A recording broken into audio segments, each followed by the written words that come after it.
সকালে উঠে ছেলের পড়াশোনা প্লাস সংসারের যাবতীয় কাজ একা হাতে যেভাবে কমপ্লিট করি।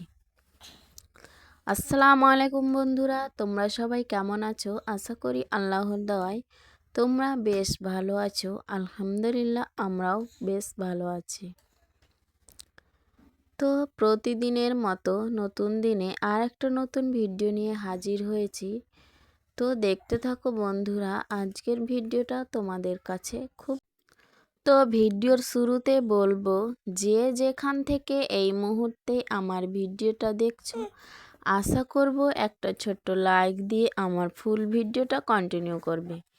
কারণ তোমাদের একটা ছোট্ট লাইক আমার ভিডিওটা অনেক দিদি বোনেদের মাঝে পৌঁছে যেতে সাহায্য করবে। তাই আশা করব একটা ছোট্ট লাইক দিয়ে আমার ফুল ভিডিওটা কন্টিনিউ করবে। তো খুব সকালেই উঠেছিলাম বন্ধুরা। তো খুব সকালে উঠে আগে ছেলেকে পড়তে বসেছি। ছেলের সঙ্গে প্রায় 1 ঘন্টা ছেলেকে নিয়ে পড়াশোনা করেছি। কারণ ছেলের মানে অবস্থা খুব খারাপ, ছেলে ভালোভাবে পড়াশোনা করে না। তো ছেলেকে না সময় দিলে একদম বেকার হয়ে যাবে মনে হচ্ছে। তো হাজবেন্ড অনেক বকা দিয়েছে, তো তার জন্য ছেলেকে নিয়ে এখন পড়াশোনা প্রত্যেক দিন 1 ঘন্টা করে তাকে সময় দিতেই হবে। তো খুব সকালে উঠে তো আমরা তো খুব সকালেই উঠি। তারপরে তখন ছেলেকে নিয়ে পড়াশোনা, তারপর মেয়ে মেয়ে তো আছেই, মেয়েকে তো খাওয়া দাওয়া করিয়ে সকালে তো তার খাওয়া দুধ, বিছানা থেকে উঠেই দুধ খেতে দিতে হবে। তো ইদানিং ছেলের এমন অভ্যাস হয়েছে যে পড়তে বসতে বললেই তার ঘুম চলে আসে, আর মোবাইল দেখলে ঠিক ঘুম আসে না। তো এইরকম প্রত্যেকটা ছেলের দেখছি, ছোট বাচ্চার এই অভ্যাস হয়ে উঠেছে।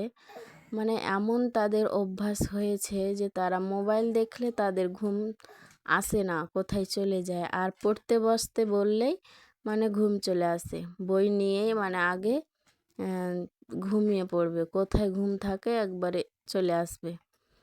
তো এটা হচ্ছে তাদের বদ অভ্যাস। তো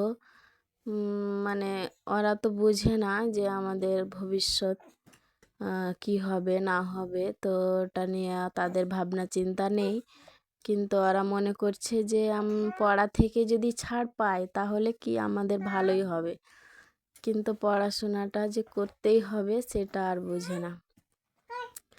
তো আমার ছেলে আগে ভালোই পড়াশোনা করতো, আর আমার ছেলে পড়াশোনায় যে খারাপ সেটা নয়, কিন্তু খুব ভালো পড়াশোনায়, কিন্তু এত দুষ্টুমি করছে যে আজকাল তো কি বলবো। তো একটু আমি সময় দিতে পারি না, তার জন্য ছেলে একদম খুব খারাপ হয়ে উঠেছে। তো আজকে ছেলেকে অনেকক্ষণ ধরে প্রায় 1 ঘন্টা আমি ঘড়ি দেখেই 1 ঘন্টা তাকে পড়িয়ে তার সঙ্গে থেকে আমি যদি থাকি তাহলে পড়াশোনাটা হবে, আর যেই চলে যাই তখন পড়াশোনা বন্ধ। তো ওই জন্যই আমি তার কাছে থেকে তাকে পড়াশোনা করিয়ে তো এখন আমি কাজে লেগে পড়েছি। কিন্তু ছেলে এখনও পড়াশোনা করতেই আছে, ছেলে আর মেয়ে আছে বসে, আর আমি এখন কাজে লেগে পড়েছি। তো এখন আমি বেডরুমের যা কাজ টুকিটাকি করে তারপরে আমি চলে যাব এখনই রান্নাঘরে। তো এই তো ছেলে মেয়ে এখন পড়াশোনা করছে। মেয়ে তো পড়াশোনা কেন, তার দুষ্টুমি খাড়ায় খাতা ছিঁড়ছে, বই ছিঁড়ছে, রুল কেড়ে নিচ্ছে তার দাদার কাছ থেকে, তার এই সব কাজ। তো এখন আমি রান্নাঘরে চলে গিয়েছি, চলে আসলাম। তো এখন রান্নাঘরের যা অবস্থা হয়ে আছে, এতগুলো বাসন বেরিয়েছে আজকে, কারণ রাতের বেলায় আজকে কিছুই মাজা ধোয়া করিনি। রাতে কিছুটা করে রাখলে সকালবেলায় হালকা হয়, কিন্তু রাতে আজকে কিছুই করিনি। তো এতগুলা বাসন বেরিয়েছে যে কি বলবো। তো সব মাজা ধোয়া করে নিয়েছি, তারপরে এখন জায়গার জিনিস জায়গায় রেখে দিচ্ছি। তো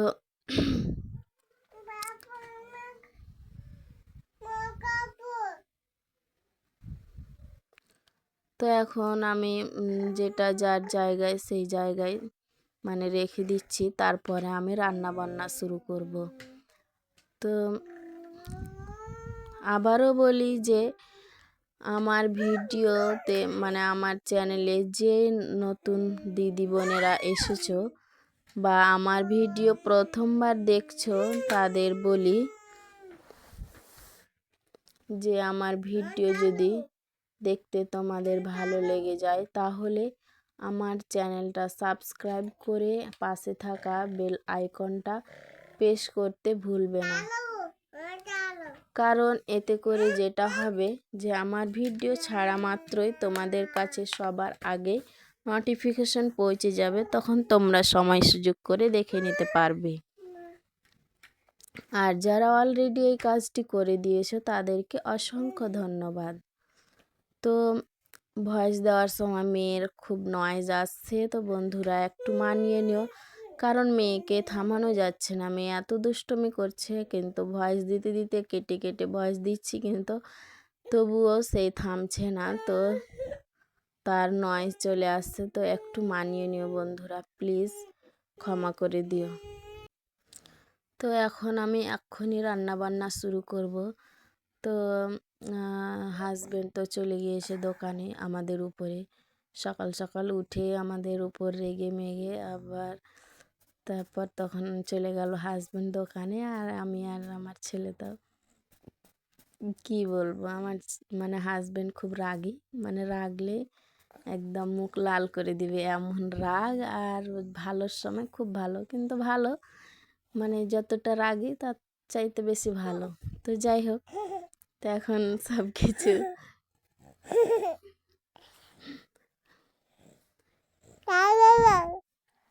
তো ভিডিও যদি কোনো অংশ মানে খারাপ লেগে যায় বা আমার কথার মধ্যে কোনো ভুল ত্রুটি হয়ে থাকে তাহলে ক্ষমা সুন্দর দৃষ্টিতে দেখবেন বন্ধুরা। তো মেয়ে আজকে খুব জ্বালাতন করছে। যাই হোক, মেয়ের হাসি পাচ্ছে। তো এর ফাঁকে আবার ছেলে মেয়েকে খাইয়ে দিয়েছি, তাদের খাইয়ে দিয়ে শান্তভাবে রেখে দিয়েছি। এখন আমি আমার সব আশিবাসি কাজ সেরে এখন আমি রান্নার কাজেই লেগে পড়ব। তো আমি মানে সব কিছু আজকে অনেকগুলো বাসন বেরিয়েছিল, যাই হোক সব কিছু মাজা ধোয়া করে এখন সুন্দরভাবে রেখে দিলাম।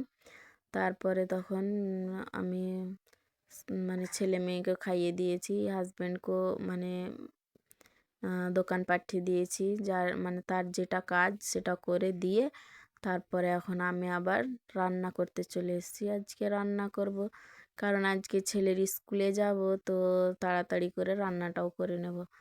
তো আজকে ছেলের স্কুলে মানে হাজব্যান্ড, আমি, এমনকি ছেলে মেয়ে মানে আমার পরিবার সহ আমরা আমার ছেলের স্কুলে যাব। আজকে একটা মিটিং আছে, তো ওখানে যেতে হবে বলেছে, তো মানে আজকে যাব। তো আজকে রান্না বান্না থেকেই তোমাদের কাছ থেকে বিদায় নিয়ে নিব বন্ধুরা। তো আজকের ভিডিওটা মানে কেমন লাগবে কমেন্টের মাধ্যমে জানাতে পারো, কারণ আজকে রান্না বান্না হবে।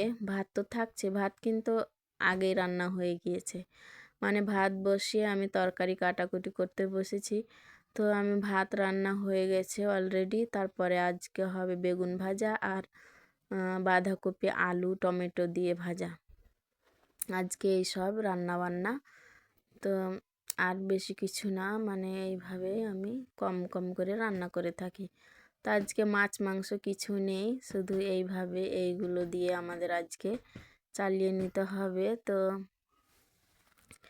এখন তাড়াতাড়ি করে একদম খুব ঝটপট করে আমি রান্না সেরে নিচ্ছি, তারপর গোসল হাত করে চলে যাব, মানে দুপুর 12টার দিকেই বেরিয়ে যাব। তো 12টার দিকে মানে আছে ডাক পড়েছে, তো 12টার সময় যেতে হবে। তো এই তো আমি ভাত রান্না করে নিয়েছি আগে, ওটাই মানে দেখিয়ে দিলাম। তারপর এখান থেকে আজকে তোমাদের কাছ থেকে বিদায় নিচ্ছি। ভালো থাকো, সুস্থ থাকো, আসসালামু আলাইকুম।